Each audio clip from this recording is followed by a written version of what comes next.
Good morning Banaras. साल 2023 में इस बार मलमासी सावन के पावन महीने में एक और सुनहरे सोमवार पर आप सभी को हर हर महादेव। मैं आरजे कीर्ति यही प्रार्थना करती हूँ कि भगवान भोलेनाथ आपकी हर मनोकामना पूरी करें और सारे देवी देवता आपको अपनी शुभकामनाओं का आशीर्वाद प्रदान करें। मैंने कहा तथास्तु। बनारस वो भी क्या समय था, क्या काल था जब तथास्तु का अनबीटेबल अल्टीमेट सोने पे सुहागा आशीर्वचन लोगों को मिलता था। ये वो मैजिक होता था जिसमें आपकी विशेष को पूरा होना ही होता था, चाहे वो इंसान हो या फिर शैतान। इस तथास्तु को पाने के लिए इंसान या फिर शैतान बोले तो सालों साल यज्ञ तप और कठिन परिश्रम करते थे। तब जाकर के एक लंबे टाइम पीरियड के बाद उन्हें भगवान से ये तथास्तु का उपहार मिलता था। तो ले देकर कहने का मतलब ये है बनारस की मनचाही चीज को पाने के लिए हाड़ तोड़ मेहनत तो करनी ही पड़ती है, बशर्ते कि इस मेहनत के पीछे आपका मकसद, आपकी इंटेंशन अच्छाई और भलाई के लिए हो, तभी सक्सेस का रंग भी चढ़ता है। नहीं तो गलत सोच का गलत अंजाम ही होता है जो रंग में भंग डाल देता है। तो कुल मिलाकर हिसाब किताब ऐसे बनता है कि आपकी कड़ी मेहनत प्लस आपकी सच्ची और अच्छी सोच इज इक्वल टू तथास्तु मल्टीप्लाइड बाय हैप्पीनेस अनलिमिटेड। और इस इक्वेशन में स्क्वायर रूट का फॉर्मूला ऐड करने के लिए here is one more infotainment episode of Banaras का the most favorite morning show, Good Morning Banaras. Hey Banaras, welcome back. This is RJ Kirti and 100.6 FM पर AIR Varanasi के साथ you are listening to Good Morning Banaras. सुबह के 7 बज चुके हैं, दिन की शुरुआत के साथ शुरू हो चुका है Good Morning Banaras का आज का episode. So let's begin with some news and खबरें। आइए जानते हैं क्या कुछ चल रहा है देश दुनिया और स्पेशली हमारे बनारस में खास। बनारस जैसे जैसे सावन की बहारों का जो सुरूर है हमारे शहर पे चढ़ता जा रहा है और बढ़ता जा रहा है, उसी तरह इस वक्त हमारे देश का प्राइड चंद्रयान 3 चंद्रमा की तरफ तेजी से बढ़ता जा रहा है और अब तक धरती से चांद के बीच लगभग 2/3 से अधिक की दूरी तय करने के बाद इस चंद्रयान 3 ने चंद्रमा की कक्षा में प्रवेश कर लिया है और जल्द ही ये चंद्रयान अपने मिशन में सफलता हासिल करेगा। बनारस, आपको क्या पता है आखिर चंद्रयान को चांद तक पहुंचने में इतना लंबा समय क्यों लग रहा है, जबकि देखा जाए तो डायरेक्ट एस्टिमेटेड टाइम जो है वो सिर्फ 4 दिन का ही है। तो उसका एक रीजन ये है कि मिशन चंद्रयान को चांद के उस हिस्से तक भेजा जा रहा है जिसे डार्क साइड ऑफ मून कहते हैं। ऐसा इसलिए क्योंकि ये हिस्सा पृथ्वी के सामने नहीं आता और फिर अगर सीधे चांद पर जाना है तो बड़े और शक्तिशाली रॉकेट की जरूरत होती है जिसमें फ्यूल यानी कि ईंधन की खपत ज्यादा होती है, जो प्रोजेक्ट की बजट के लिए काफी खर्चीला होता है। जबकि इसरो के मिशन चंद्रयान की बात करी जाए तो बजट में बाकियों से सस्ता लेकिन हर तरफ से टिकाऊ भी है, क्योंकि ये चंद्रयान सीधे नहीं बल्कि चांद के पूरे चक्कर लगाकर उस तक पहुंचेगा, जिससे कि चांद की हर तरफ की जानकारी मिलेगी और जिससे मिशन चंद्रयान की अचीवमेंट में एक नहीं बल्कि 4 चांद लग जाएंगे। मतलब एक पंथ 2 काज, खर्चा कम और मुनाफा ज्यादा।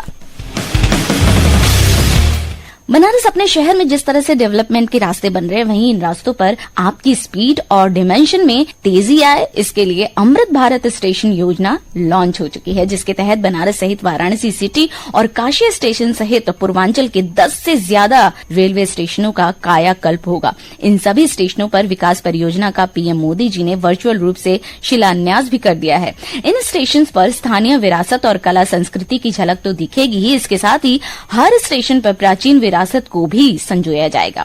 इस कायाकल्प में स्टेशन पर enter exit gate, lift, escalator, travelator, waiting area, executive lounge, दिव्यांग जन अनुकूल सुविधाओं के साथ और भी बहुत सारे चेंजेस, मॉडिफिकेशन और रेनोवेशन किए जाएंगे। और यही नहीं, इस अमृत भारत योजना के तहत देश भर में 508 रेलवे स्टेशनों के नवीनीकरण की योजना है, जो हमारे देश के आने वाले समय में विकास की स्पीड को और भी तेजी से बढ़ाएगा। तो गेट रेडी। बनारस हमारे देश की लाइफलाइन मानी जाती है भारतीय रेल और हमारे बनारस की लाइफलाइन है हमारी गंगा मैया, जो इस वक्त हर रोज बड़ी तेजी से बढ़ती जा रही है। बोले तो गंगा के जल स्तर यानी कि वाटर लेवल में बढ़ाव का सिलसिला नॉन स्टॉप जारी है, जिससे कि ये आशंका है कि जल्दी गंगा का जल स्तर खतरे के निशान को छू सकता है। गंगा के किनारे के इलाकों में रहने वालों की परेशानियां जहां बढ़ रही हैं, वहीं मुख्य घाटों पर पानी बढ़ने से नौका संचालन पूरी तरीके से प्रोहिबिटेड कर दिया गया है। पहाड़ों पर लगातार हो रही बारिश और गंगा वरुणा की इस दशा से मैदानी इलाकों सहित इससे लगे जिलों में भी बाढ़ के खतरे जो है वो दस्तक दे रहे हैं। ऐसे में जरूरी है कि सतर्कता और सावधानी के साथ सभी आवश्यक एहतियातों और निर्देशों का पालन किया जाए। बनारस देश दुनिया और बनारस की ताजा तरीन खबरों से हमने डेवलपमेंट के साथ खतरों के अंजाम को भी जान लिया।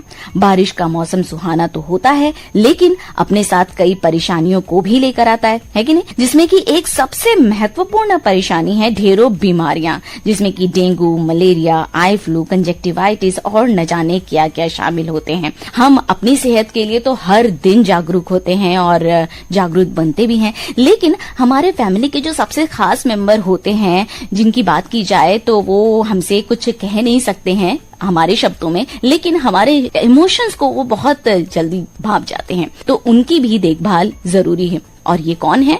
जी हाँ, ये हैं हमारे पेट्स, जो अपनी परेशानियों को बोल करके हमें नहीं बता सकते हैं, लेकिन उन्हें भी हेल्थ एक्सपर्ट और स्पेशलिस्ट की तो जरूरत होती ही है। बदलते मौसम में अपने पेट्स का कैसे रखें ख्याल और कैसे रखें उन्हें बीमारियों से दूर, आज के हमारे हेल्थ सेक्टर में इस खास टॉपिक पर आपको एडवाइस करने के लिए जुड़ चुके हैं हमारे साथ पशु चिकित्सक, veterinary medical officer doctor Ram Adhar Chaudhary sir. आइए सुनते हैं वो हमें क्या बता रहे हैं। Morning Banaras, myself doctor Ramadhar Chaudhary, veterinary medical officer Chiraigaon. आज आप लोगों को मैं कुछ पेट्स के बारे में जानकारी देना चाहता हूं, क्योंकि वो भी एक फैमिली मेंबर की तरह है। घर में जो भी पेट्स रखते हैं उनसे अटैचमेंट इतना ज्यादा होता है कि मान लीजिए कि उसको कुछ भी हो जाता है तो तकलीफ होती है, और वो हमेशा आपको मदद ही करता है, इन द सेंस आपकी फीलिंग को अंडरस्टैंड करता है। आजकल मौसम बारिश का है, एक्चुअली में क्या होती है कि जैसे ही मौसम चेंज होता है तो ह्यूमन में भी होता है, वैसे पेट्स में भी आपको हर तरह की बीमारियों से थोड़ा फीवर, सर्दी जुकाम का समस्या आती है। इसीलिए जो भी हम लोग पेट्स रख रहे हैं तो उनको सबसे बड़ी देखभाल करने की जरूरत है। उनको एक्चुअली डिवार्मिंग जो होता है, कीड़े की दवा जिसको बोलते हैं हम लोग, उसको हर 21 डेज में, आफ्टर 1 मंथ या 21 डेज के बाद से हम उसको डिवार्मिंग करा देना चाहिए अपने पेट्स को, ताकि वो उसमें वार्म्स का लोड बहुत ज्यादा होता है पेट्स में। और उसको साथ जब भी डिवार्मिंग कराएं, उसके साथ ही कोई भी लीवर का सप्लीमेंट जो होता है वो दे दे, और साथ में जो पपी है उनको कैल्शियम का सिरप रेगुलर देते रहें, ताकि उसको ग्रोथ में भी ज्यादा हेल्पफुल होता है। कोई भी मल्टीविटामिन दे ताकि उसका इम्यून सिस्टम और रहे। उसके बाद सबसे बड़ी चीज होती है कि एक दूसरे का, जैसे अभी भी कोई भी पपी है तो उनको हम बारिश का मौसम या कोई जब तक 3 मंथ के ना हो जाए तब तक उन्हें बाहर नहीं ले देना चाहिए। इसमें ये होता है कि जो का वैक्सीनेशन शेड्यूल होता है कि पहले हम लोग 45 डेज में उनको पपी डीपी वैक्सीन होती है पार्वो वायरस की, जिसमें लूज मोशन होते हैं, वोमिटिंग होते हैं पेट्स को, तो उससे बचाव के लिए उनको पपी डीपी की वैक्सीनेशन 45 डेज में करा दें। फिर उसके बाद नेक्स्ट जो होता है उसका बूस्टर 75 डेज में होता है, और उसके बाद 90 डेज में एंटी रेबीज वैक्सीन जो 87 डेज के बाद लगता है। तो ये वैक्सीनेशन का शेड्यूल है, इसको करवा दे। और उसके साथ जब भी आप जो डॉग 6 मंथ के ऊपर हो जाते हैं उनको 3 मंथ पे हमेशा उनको डिवार्मिंग कराते रहे। इस मौसम में सबसे बड़ा चीज होता है कि इचिंग की प्रॉब्लम होती है, इसलिए उनको ग्रूमिंग जरूरी है। जो भी आपके पास पेट्स हो, चाहे एडल्ट डॉग्स हो चाहे पपी हो, उनको ग्रूमिंग थोड़ा सा ब्रश से उनको मॉर्निंग और इवनिंग में उनको क्लीन कर दिया करें। तो ब्रश से क्या होगा, जो भी हेयर फॉल्स उनके टूट के बॉडी में उसको निकल जाएगा, तो आपको बाथ देने की जरूरत नहीं पड़ेगी, और जो स्मेल आती है बॉडी से वो भी नहीं होगा। और ये कहना चाहूंगा कि जो भी डॉग्स और पेट्स रख रहे हैं उनको ये है कि आजकल रजिस्ट्रेशन होते हैं उनको एनिमल्स का, तो सबसे पहले किसी भी डॉक्टर से, जो सब वेटनरी डॉक्टर है उन्हीं से उनका वैक्सीनेशन कराएं, ताकि वो वैक्सीनेशन को सर्टिफाई करते हैं, और वही वैक्सीनेशन डॉक्टर के ही सर्टिफिकेशन पे आपका रजिस्ट्रेशन होगा नगर निगम से। दूसरा चीज मैं ये बोलना चाह रहा हूँ कि जो भी घर में जो लोग भी पेट्स रख रहे हैं, तो एक्चुअली एक हमारे मन में भ्रांति रहता है कि डॉग से दूसरे को कुछ बीमारियां हो जाएगी। डॉग से कोई बीमारी ह्यूमन में नहीं होता है एंटी रेबीज के अलावा, इसलिए उनको एंटी रेबीज वैक्सीन लगते ही डॉग को। डॉग से डॉग को स्किन प्रॉब्लम हो सकती है या जो भी एलर्जी हो सकती है, बट ह्यूमन में ऐसा कुछ भी नहीं है। और अगर घरों में अगर कभी भी पेट रखें तो सब लोगों की सहमति से रखें। जब तक सब लोगों का मन ना हो तब तक पेट्स को घर में उसको न लाएं, क्योंकि उसके लिए दिक्कत ये होती है कि एक लोग आप केयर करेंगे और दो लोग को वो है, क्योंकि प्राय देखता हूं कि कोई एक लोग से अटैचमेंट हो जाता है, तो अगर वो घर से बाहर किसी काम से वर्क से चले जाते हैं तो वो डॉग डिप्रेशन में चला जाता है। जब पेट्स रहते हैं तो वो एनिमल्स साइन ऑफ हैप्पी है, घर में अगर कुछ होता है तो अपने बॉडी पे वो ले लेते हैं। ये जो घर में छोटे बच्चे होते हैं, कई बार होता है कि खेलने में, लीक करने में, प्ले करने में उनका टीथ लग जाता है या ये लगता है, तो ऐसा कोई नहीं कि उनको रेबीज हो जाएगा, क्योंकि बिफोर 3 मंथ तो उनको बॉडी में कैरी नहीं करता, इसलिए 387 डेज पे रेबीज का वैक्सीनेशन होता है। इसलिए अगर लग जाता है ड्यूथ और ये, तो आप टेटनस का इंजेक्शन लगा ले। जब भी घर में छोटे मेंबर हो, बच्चे हो, तो थोड़ा सा आप घर पे वैसा फेरोसियस डॉग न रखें। डॉग को अगर फैमिलियर ट्रीट करें तो वो भी बच्चों को केयर करेंगे। ऐसा नहीं है कि वो, उनको पता होता है, हम लोग से ज्यादा केयरिंग होते हैं एनिमल्स। आप भी देखेंगे कि अगर आप घर से आने समय 2 किलोमीटर दूर भी होंगे तो उसको पता चल जाता है कि मेरे ऑनर आ रहे हैं या घर का मेंबर आ रहा है, वो एक्टिव हो जाता है। तो इसलिए उसको आप जब भी रखें तो थोड़ा सा उसको ट्रेंड रखें और थोड़ा वॉचफुल रहें घर में। जितनी बातें हमने जानकारी दी, ये सब बातों को आप अपने दिमाग में रखें। जो भी पेट्स रखें तो ये मत समझे कि वो बाहरी मेंबर है, उनको घर की तरह ट्रीट करें। और इस तरह से कोई भी परेशानी हो तो अच्छे डॉक्टर से, वेटरिनरियन से कंसल्ट करें। आप लोग इसका ध्यान रखें और अपना भी सेहत का ध्यान रखें। Thank you. Thank you so much, Doctor, for your valuable advice and information. Banaras चलते रहना और आगे बढ़ना इस बात का इंडिकेशन है कि आप में लाइफ है। ये ब्यूटीफुल लाइफ जिंदगी के बाद भी लोगों को याद रहे, इसके लिए जरूरी है कि हम कुछ ऐसा कर जाएं कि जो हमारी हस्ती हुए वो हिस्टोरिकल इवेंट्स में शामिल हो जाए। तो चलिए इसी बात पर सेलिब्रेट करते हैं आज के दिन को, यानी कि 7 अगस्त को, और जानते हैं इतिहास के पन्नों में दर्ज आज के दिन के खास बात को।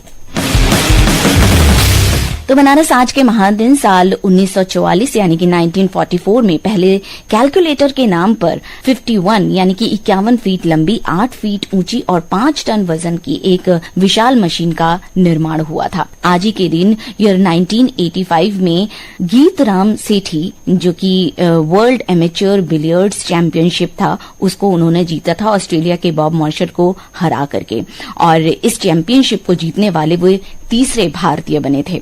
आज ही के दिन ईयर 1753 में ब्रिटेन म्यूजियम की स्थापना की गई थी। ईयर 1970 में पहले चेस टूर्नामेंट का आयोजन किया गया था। आज ही के दिन साल 1941 में यानी कि 1941 में नोबेल पुरस्कार विजेता गुरुदेव रविंद्रनाथ टैगोर का निधन हुआ था। आज ही के दिन साल 1905 में ब्रिटिश वस्तुओं के बहिष्कार का आह्वान किया गया था, जिसके उपलक्ष्य में साल 2015 में आज ही के दिन राष्ट्रीय हथकरघा दिवस मनाने की शुरुआत हुई थी। बनारस भारत में हर साल 7 अगस्त को राष्ट्रीय हथकरघा दिवस मनाया जाता है। इस दिन का विशेष लक्ष्य है पारंपरिक विरासत को आगे बढ़ाने और वित्तीय स्थिरता को सुनिश्चित करने में देश के विशाल हथकरघा समुदाय को उनके योगदान के लिए सम्मान देना।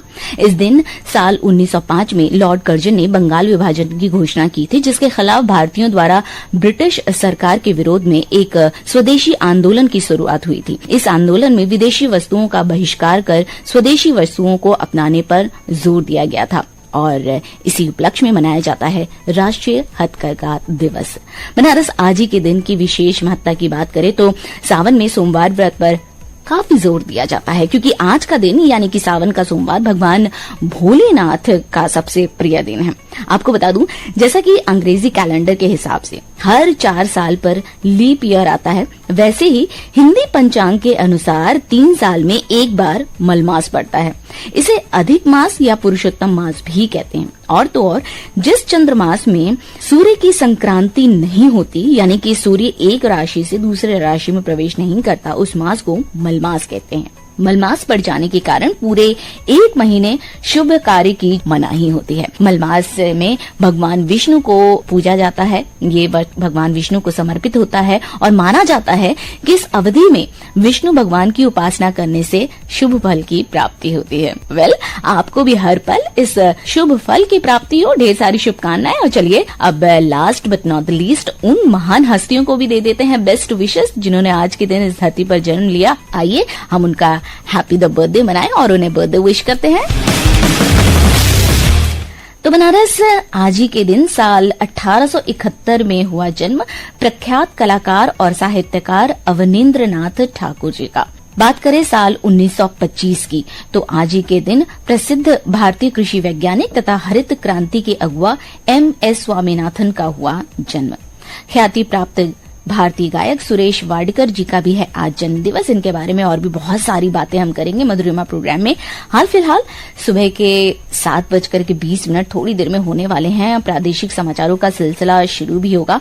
तो गुड मॉर्निंग बनारस से अब आपकी आरजे कीर्ति साइनिंग ऑफ कर रही है। अपना खूब ख्याल रखिए और अपने फीडबैक हम तक पहुंचाते रहिए। और इसके लिए करना क्या है, आपको PKLDAIR@gmail.com पर आपको अपने मेल भेजने हैं। हमारा फेसबुक पेज जो है उसे लाइक करना है, शेयर करना है, सब्सक्राइब करना है। और इसके साथ साथ यूट्यूब जो हमारे वीडियो हैं उन्हें भी आप लाइक कीजिए, कमेंट कीजिए, शेयर कीजिए और अपने फीडबैक, अपने कमेंट्स हमें बताइए। हमें इस बारे में बताइए कि आपको प्रोग्राम्स में क्या अच्छे लग रहे हैं और क्या आप सुनना चाहते हैं। तो बस इन्हीं सब ढेर सारी बेस्ट विशेस और साथ ही साथ आपकी ढेर सारी फीडबैक के इंतजार में हम आगे बढ़ रहे हैं। और आपसे अब टाटा बाय बाय, मिलेंगे 8:45 पर मधुरिमा प्रोग्राम में। तब तक के लिए RJ Kirti, tata bye bye. Keep listening, आपकी अपनी वाणी आकाशवाणी।